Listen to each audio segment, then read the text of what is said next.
can get both keyboards playing together. The three of them working together if I do these couplers, so they couple the keyboards. So it gives you so many more possibilities. It's like a painter. Okay. What you're doing with an organ is you're mixing tone colors.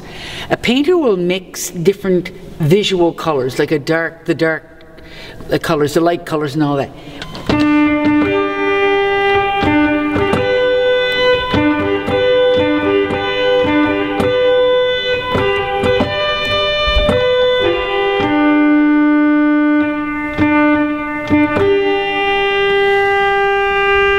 So if we had no service outside and we were doing a cenotaph service inside, I could easily use my trumpet to do that if I didn't have a trumpeter.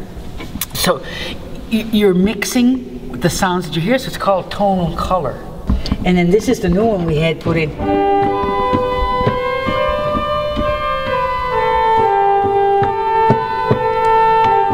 That they had taken out, but they replaced it, the horn diapason. I do like the sound of it, it's nice. There's the oboe and the bassoon.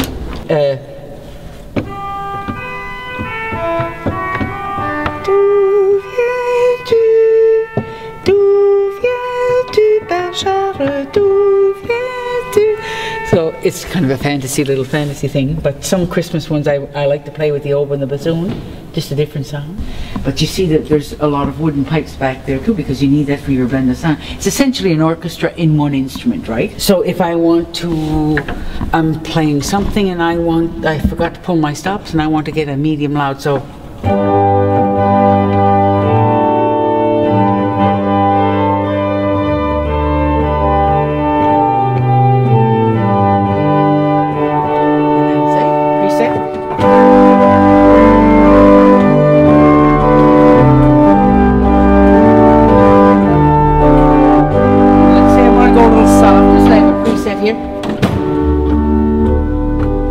So it's a tracker action organ. Everything is wooden, all the mechanisms are wooden.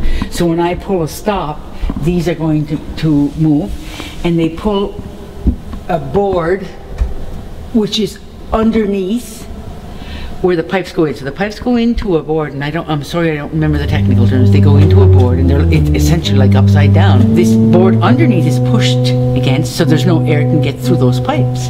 So when I pull the stop, okay, so it's stopped, I pull it, it lets the air go through, but it will only let the air go through the pipe that I had pushed down because these trackers, so these little thin pieces of wood here, that's for the top keyboard, bottom keyboard, and there's the pedal board.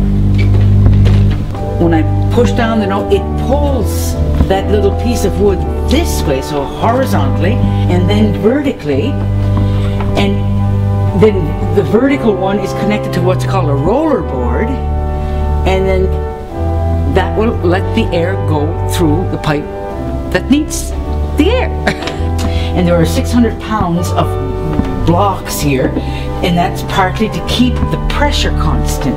So if I had that turned off, okay, I can pump here, but I like to play the organ, but I don't have the strength to pump.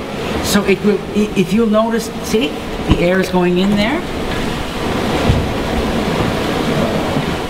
Okay, and this tells me my pressure here, so I have to have my pressure here, and then, you know, I can watch it. The pitch is never as constant as when you have a motor, of course. And then I have a little bell. It's called a bellows signal that I can. It's a stop. It's with my stops, and it makes a little bell ring to tell the pumper that I don't have enough air. So back before you had electric power, yep. You would have. Oh yes. Oh yeah. There's still some men in the village here who used to. Nelson was telling me he used to pump, yeah. And on Christmas Eve and that you would need at least 2, if not 3, because then you opened out all the stops, or any special celebration, because your volume was up, you know, like the grandiose. You wanted the grandiose sound, eh? Fortissimo.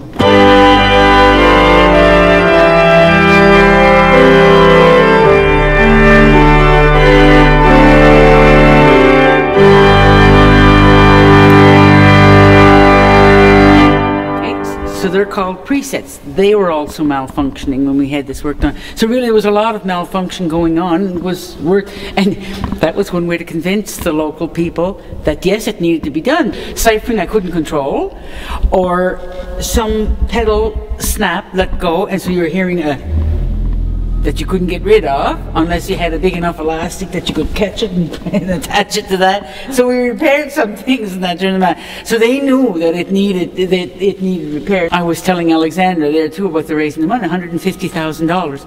And like I said, 25 and 50 were bequests which were made, but the people did come through and they really gave donations like you wouldn't believe. For me, this is my contribution to the community. Both my grandmothers, my mother, my aunt, my eldest sister, myself, and I'm not too sure about my great-grandmother, but I'm suspecting she may have touched it as well, I don't know. It is a liturgical instrument to encourage the congregation to sing. Mm-hmm. That's what my mission is. I can do a little bit of recital work, but not really.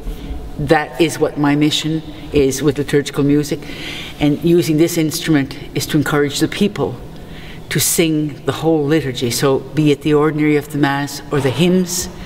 And my hope is that they will receive some inspiration or be moved to feel the power of God working in their life, a spiritual moment. And if they can experience those spiritual moments, I think they're in the right balance in their lives. And this is my best way of praying, actually, is this. What's your favorite piece to play?